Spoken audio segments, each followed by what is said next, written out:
how do we find people who are going to buy microgreens from us? So I talked about cost to acquire customer and the LTV ratio earlier. So really this tells you how much you can spend, how much you can spend to acquire a customer. And I always ask, are you spending enough? So first, how much to spend. Let's say you have the CSA that you're selling direct to consumer. That's $80 for 4 weeks.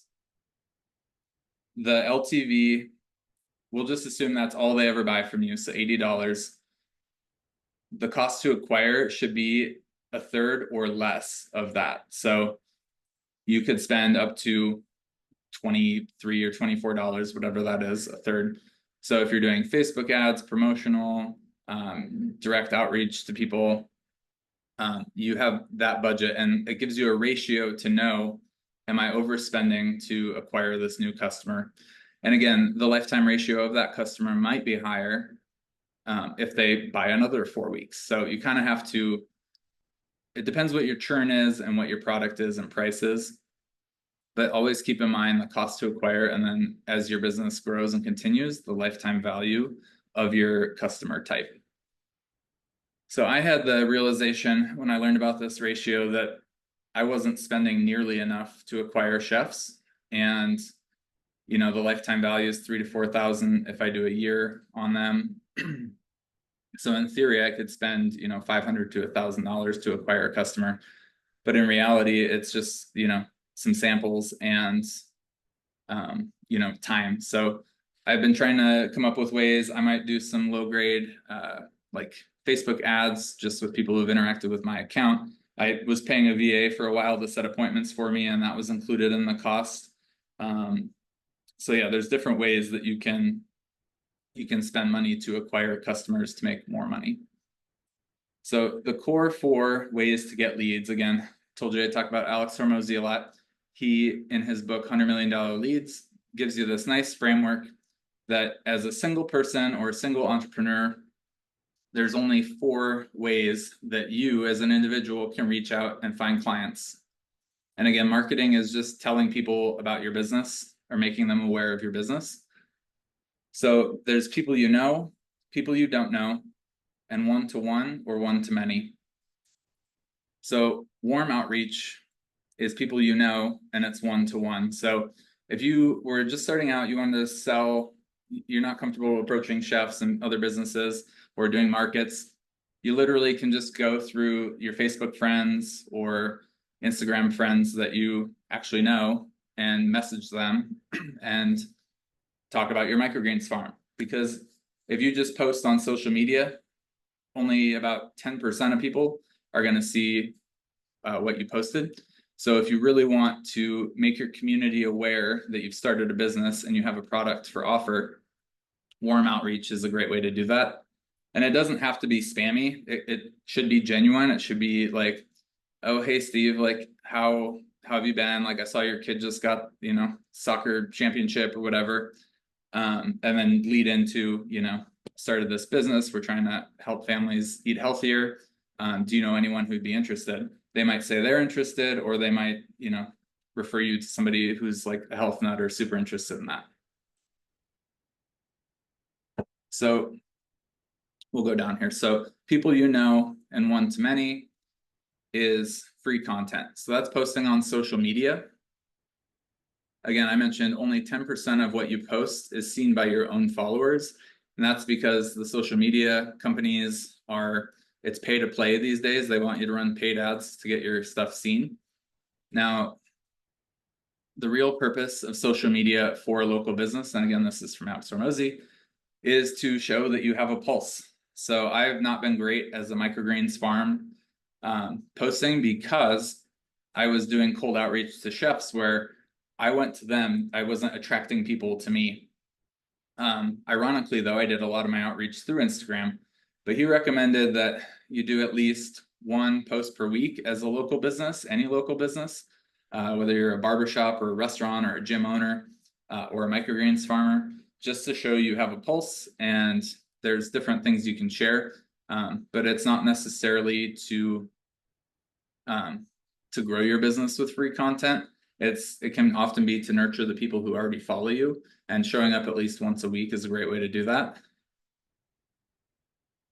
So the platform that you choose kind of depends on your sales channel. So if you're going to be selling to chefs, Instagram is definitely the place to be. If you're selling more to local community, direct to consumer, Facebook with a Facebook page for your business is better. With Facebook, there's a lot of organic marketing you can do by joining local community groups. So you can actually join. So I live in Gilbert, Arizona. There's like Gilbert Living, there's Gilbert Moms, there's all these groups of, different Facebook groups for local people. A lot of them don't allow direct promotion, but you can always ask the owners, or they might have policy for you to pay to advertise in those channels. So I would stick to mostly Facebook and Instagram, just depending on your sales channel. As far as posts go, your feed is really just where you're going to have that pulse. So one post a week, it can be a picture with a brief caption. Stories is more for nurturing. So that's where you might do selfies of like, oh, it's planting day, we just did this many trays. Again, that's direct nurture of your existing audience. And then reels really are for broad reach. So for local businesses, it's not important for my reel to get 1 million views, because it's going to reach people all over the world, and that doesn't directly affect somebody who I can deliver microgreens to or sell microgreens to. It's still important to do because you can post reels on your feed, both Facebook and Instagram. So that's fine to do reels, but those are just kind of the funnel behind each of these types of posts. All right, and then cold outreach. So this is primarily what I do for selling to restaurants. It's best for business to business. So grocery stores, chefs, distributors. It's all a matter of having them find out about your business by reaching out to them. So cold outreach comes down to doing as many different ways and as many touch points as you can. When I started, I primarily did direct messages on Instagram. I was DMing the restaurant, asking for an appointment, kept it super brief. I've used some software to scrape emails for chefs, and I've gotten several customers that way, and just send a couple simple emails. You can cold call the restaurant and ask for the chef's contact info or talk to them, or you can do drop-ins. I know several farmers who kick open the back door and ask for who's in charge, and that's how they land their chef clients. But again, cold outreach is, good for these types, but it's going to be different. At grocery stores, you're likely going to talk to the produce manager. For chefs, you want the executive chef or the executive sous chef. And then distributors, they usually have buyers, but you just need to get in contact with somebody there. The benefit of cold outreach is that over time, you realize there's a measurable input gives you a predictable output. So you kind of create your formula for growth. So when I was initially doing Instagram DMs, if I DM'd 20 restaurants on Monday, by Wednesday or Thursday, I usually had 5 or 6 responses. And for the next week, then I would set 3 to 4 appointments. Some of those responses were like, you need to email this person first or whatever. And then of those, I would close 2 to 3 of those appointments. So you kind of create this funnel and you have a drop off as you go through. But that method and those numbers were just like shotgunning restaurants all over town. I've been finding that cold calling the restaurant and talking to the chef before I come in actually pre-qualifies them and warms them up quicker. So we've been closing a little better using that method. But again, the name of the game is as many different ways, as many different times as you can, because you want to build familiarity with your business with each time you reach out to them. And then finally, paid content is people you don't know and one-to-many. So again, this is content just like free content, but you're paying to play. So this is best for a direct offer.